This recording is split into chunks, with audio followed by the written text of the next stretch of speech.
Welcome to another episode of R&R Live and Life. In this episode, Rick and I leave Coal Mine Beach and make our way towards Augusta. We spend most of the day travelling through national parks and state forests along the Southwest Highway.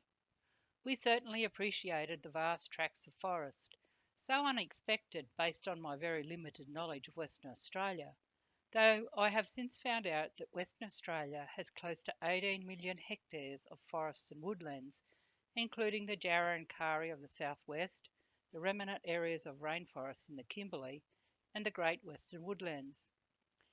This morning's travels saw us make an unplanned turn as I had misread the map. Due to my stuff up, we took the Middleton Road by mistake and were now going through Northcliffe. Being a dairy farmer's daughter, I did enjoy the drive, as it was primarily a dairy farming area, since the region was populated under the group settlement scheme in the 1920s and 30s. Pemberton, previously known as Big Brook, was named after an original settler, Pemberton Woolcott. The town is surrounded by towering timbers, with log sawmilling of plantation Tasmanian blue gum and pine, in addition to some kari, still the most active industry in Pemberton. Not far out of town was one of the world's tallest fire lookout trees, the famous Gloucester tree, named after the Duke of Gloucester who visited the tree while it was being pegged. Due to a recent engineering assessment, the tree was closed as structural issues with the steel platform atop the tree being a concern. A replacement lookout platform is being investigated, but in the meantime, construction of a new attraction of climbing ropes, zip lines, and high ropes was in progress, and I am sure the attraction will continue drawing thrill seekers. Originally used as a fire lookout in the 1940s, the tree stands at 61 metres, roughly the same height as the Sydney Opera House. Rick and I were just happy to complete the car reviews walk through the forest before returning to Gidget for morning tea. After morning tea, we left the Gloucester tree and made our way back through Pemberton to Old Vasey Road, an interesting gravel road. We passed the Old Vasey Trout and Marron Farm and continued on to Dave Evans' bicentennial tree in the Warren National Park. The bicentennial tree is taller than the Gloucester at around 71 metres. Both trees have metal rungs that previously allowed visitors to climb them and reach the constructed lookout at about 65 metres above the ground. Originally, ladders were attached to the trunk and riggers scaled the trees to hammer in the steel and timber climbing pegs and to bolt the prefabricated 2 tons cabin hoisted into the canopy one piece at a time. Before aerial surveillance, spotting bushfires from towers built on high ground gave firefighters their best chance of responding to fires quickly, in the hope they could bring them swiftly under control. However, in Kari Forest it is hard to build towers taller than the trees. Between 1937 and 1952, 8 trees were selected as lookouts. After spending some time walking around the area, I tried to photograph the splendid fairy wrens, white-breasted robins and grey fantails that flitted around the picnic area, but they didn't stay still long enough. The historic Culcup stock route ran through the locality on the route that is now the Vasey Highway. The stock route was last used in the late 1950s. We camped at a gravel pit near Carlotta in the Easter National Park, about 35 kilometres south of Nannup.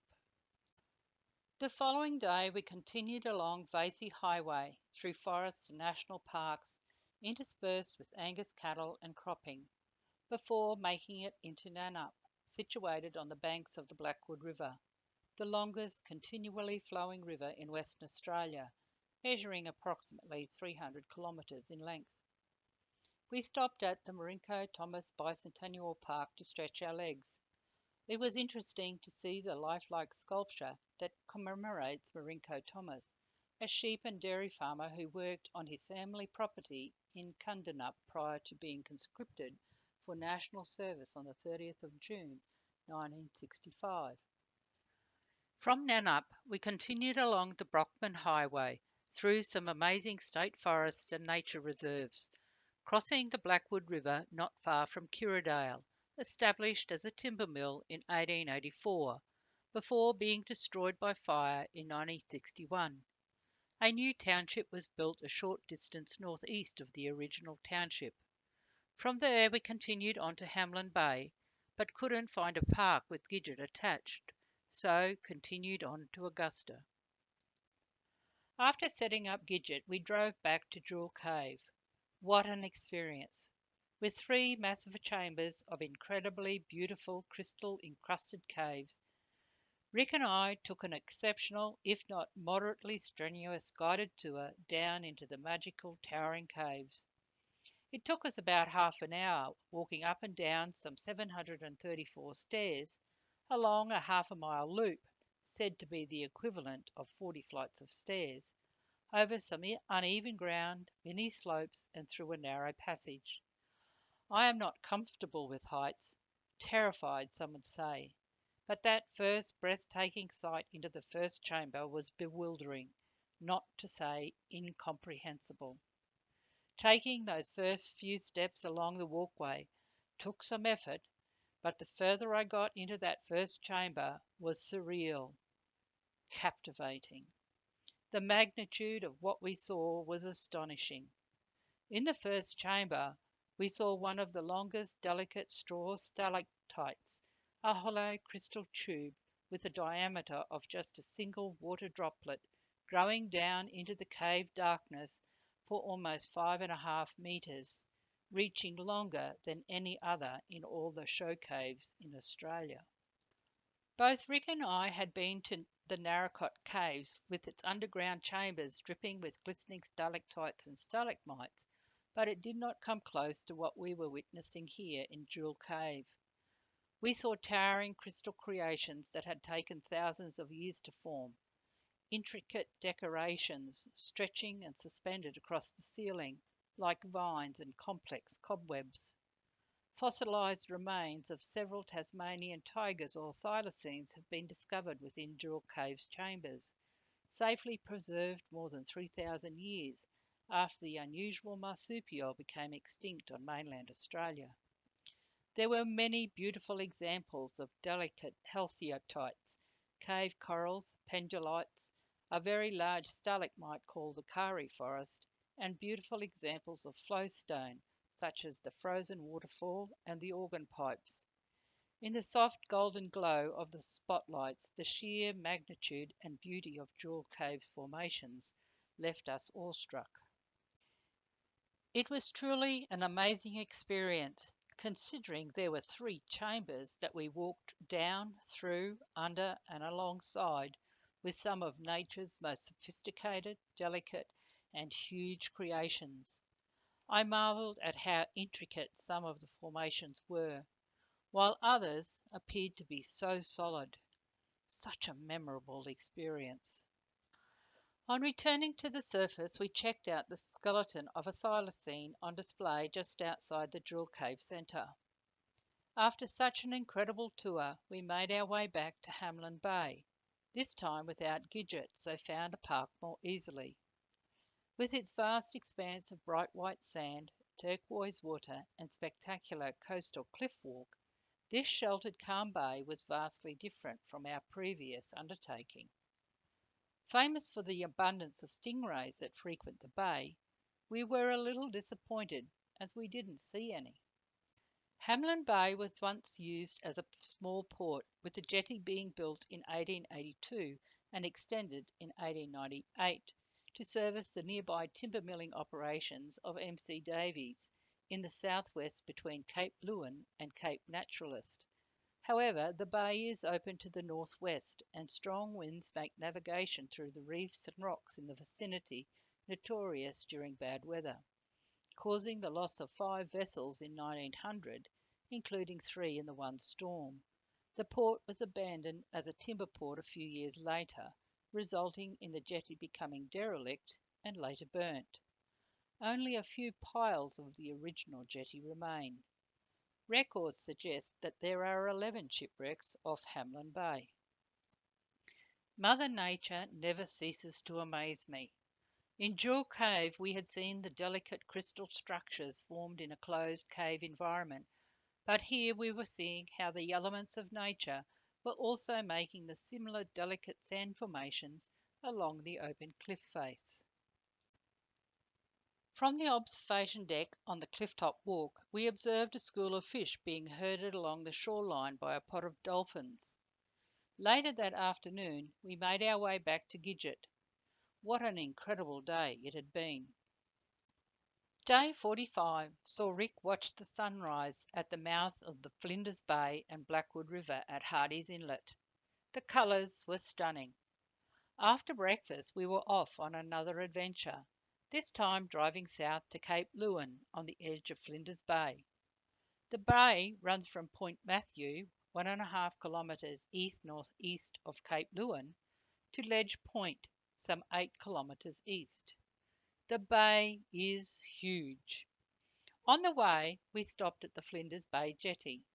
I am always fascinated by them, as in the early days of European settlement, they were an important piece of infrastructure used to connect the land to deep water further away from shore for the purpose of docking ships and unloading cargo and provisions, and also in loading products to market.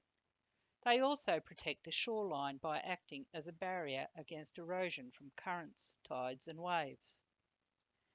Further along, we stopped at the Cape Leeuwin Lighthouse that began construction in 1895 and amazingly took only a year to complete. Cape Leeuwin was named by Flinders in 1801 after the Dutch explorer ship the Leeuwin, meaning lioness, that visited the area in 1622. The lighthouse, on Australia's most southwesterly point, guards one of the busiest sea traffic routes on the Australian coast. This was especially so when most Australian-bound ships travelled via the Cape of Good Hope, and Cape Leeuwin was often the first Australian landfall. 22 ships were wrecked around Cape Leeuwin before the lighthouse was officially opened in 1896, and only one shipwreck has occurred since. The lighthouse was built by timber tycoon Morris Coleman Davies and John Wishart, with a clockwork apparatus and a kerosene lantern designed by Chance Brothers. The 39-metre tall light operated in original condition until 1982, when it was converted to hydraulics and electricity. The lighthouse, built of hand-carved Tamala limestone, was quarried just a few kilometres away at Quarry Bay and transported to the lighthouse construction site by a temporary railway. The train was not powered, but was pulled by horses the 1,200 metres, as the crow flies, to the lighthouse site.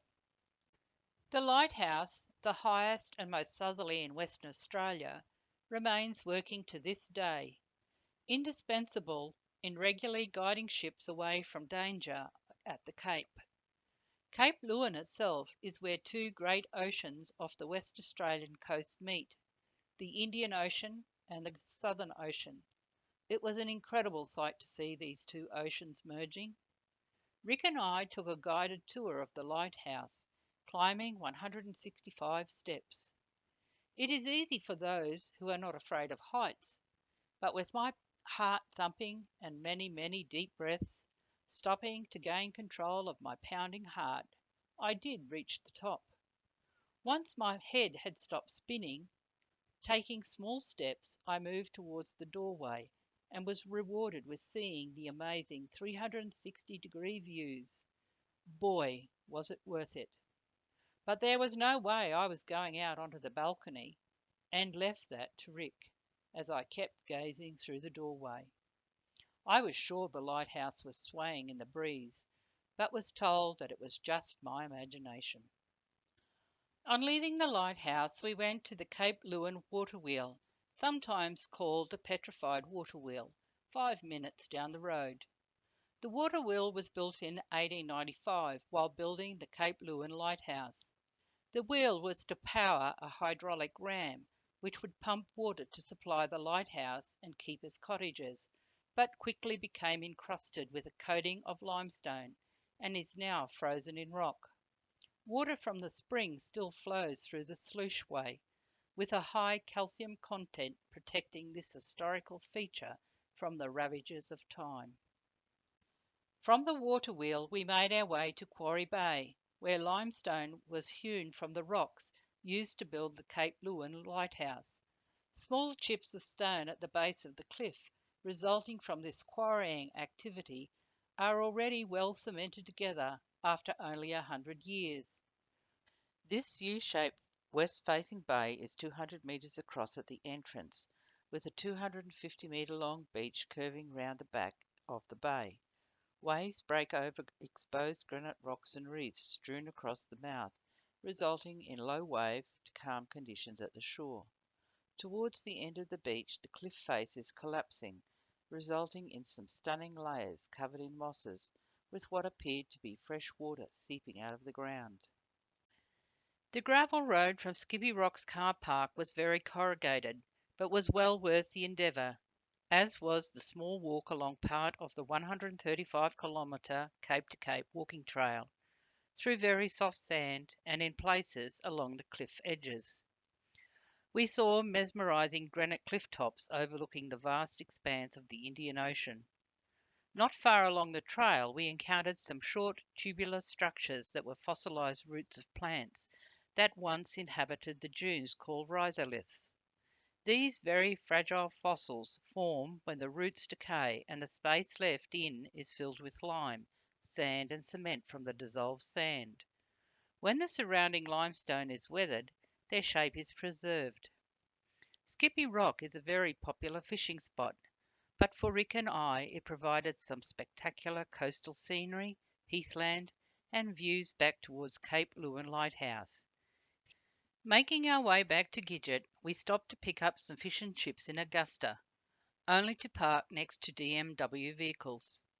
We had travelled across the continent, only to have people turn up from where we had come from. It just goes to show that there is always someone around who might know of you. I hope you have enjoyed this episode. Give us a thumbs up if you did. Join us next time as we explore the Margaret River region. Take care and stay safe. Cheers for now. Rick and Rosemary. R&R, living life.